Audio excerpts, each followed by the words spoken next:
Hola perris, yo soy Becha, bienvenidos a un nuevo consultorio. Esta vez para nosotros, les cis. Antes de arrancar, ya sabes todo lo que hay que hacer, sobre todo la parte de interactuar con el algoritmo. Gracias por bancar a este canal y a esta noble servidora, les quiero mucho.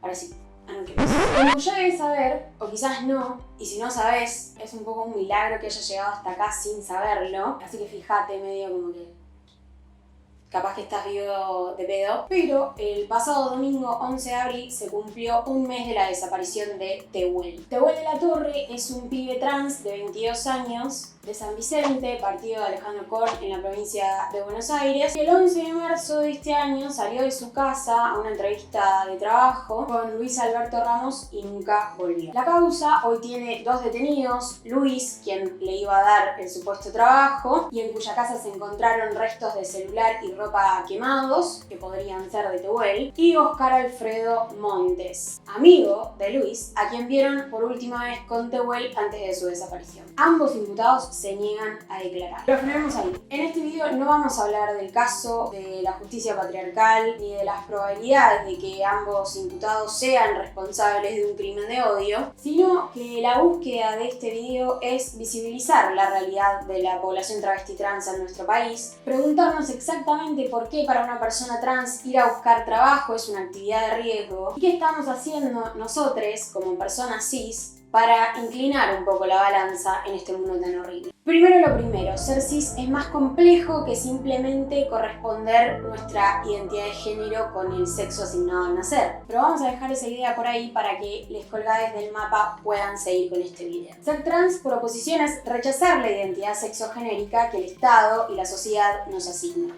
Ser trans es salirse del sistema sexogénero e intentar sobrevivir en un mundo binario, disciplinador y violento. Pero ser trans no solo es eso, y eso no es poca cosa. Y acá me voy a poner un poquito más estadística, que la verdad que me da un poco de baja, pero creo que es la expresión más fuerte para que se pueda entender todo lo demás. El promedio de vida de las personas trans es de 35 años. Para las personas cis ese número es de 80 años. O sea, si una persona trans cumple 36, 40 o vive a la edad de jubilarse, es casi un milagro. Bueno, jubilarse es una forma de decir. Solo el 11% de las mujeres travesti trans accede al mercado formal de trabajo, es decir, que pueden hacer aporte. El resto se maneja en el mercado informal o no tiene acceso al trabajo. En el caso de los hombres trans es más del 48% que se maneja en el mercado informal. De las personas trans que no terminaron el secundario, el 93% no accedió nunca a un empleo formal, pero las que sí terminaron el secundario tampoco. El 80% de los que tienen un título secundario tampoco accedieron al mercado formal. La principal fuente de ingresos de las personas travestis y trans es la prostitución. Casi el 70% se dedica a esa actividad y estamos hablando de datos del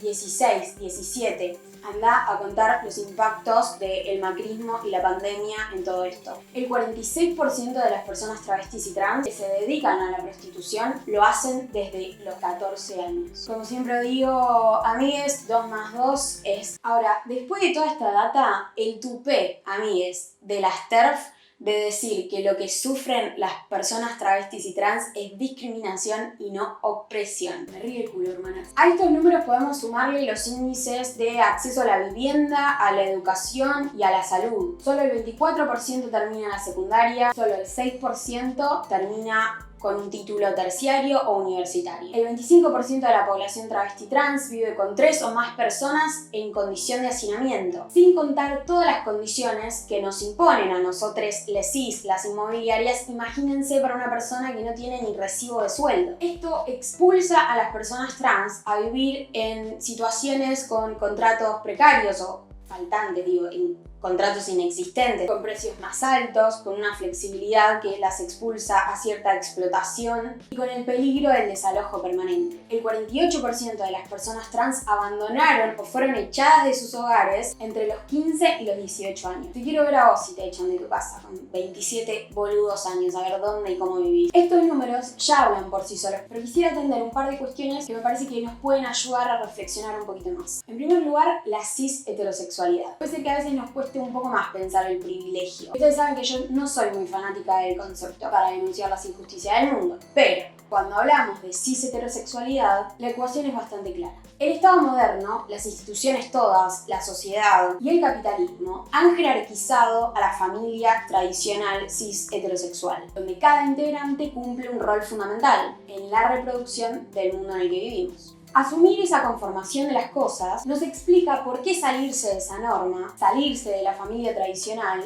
es asumir la precariedad frente al mundo y no ser parte ni del Estado, hasta hace poco las personas trans no tenían DNI, ni de la comunidad, ni de las religiones, ni de los trabajos. No pertenecer no es discriminación así sin más, es ser una otredad que para nosotros, les cis, implica un peligro a eliminar. Vos y yo no vamos a matar personas trans, espero, pero sí vamos a reproducir y legitimar muchas prácticas, muchas veces, en un sistema que pone el peligro en la otredad, la amenaza en todos esos otros que están allá afuera. En segundo lugar, los lazos y las redes de la comunidad LGTBIQ+, las estrategias de cuidado y protección. El colectivo LGTBIQ+, es golpeado sistemáticamente por las normas y dinámicas tanto económicas como sexuales. Habitar modos de vida que escapan las normas en el sentido más amplio tienen un costo altísimo, no solo en términos económicos, sino también afectivos. La exclusión sistemática no solo es en el mercado laboral. Las vidas de la comunidad travesti y trans se encuentran inmersas en redes de cuidado que escapan a las concepciones tradicionales de familia, como decíamos antes.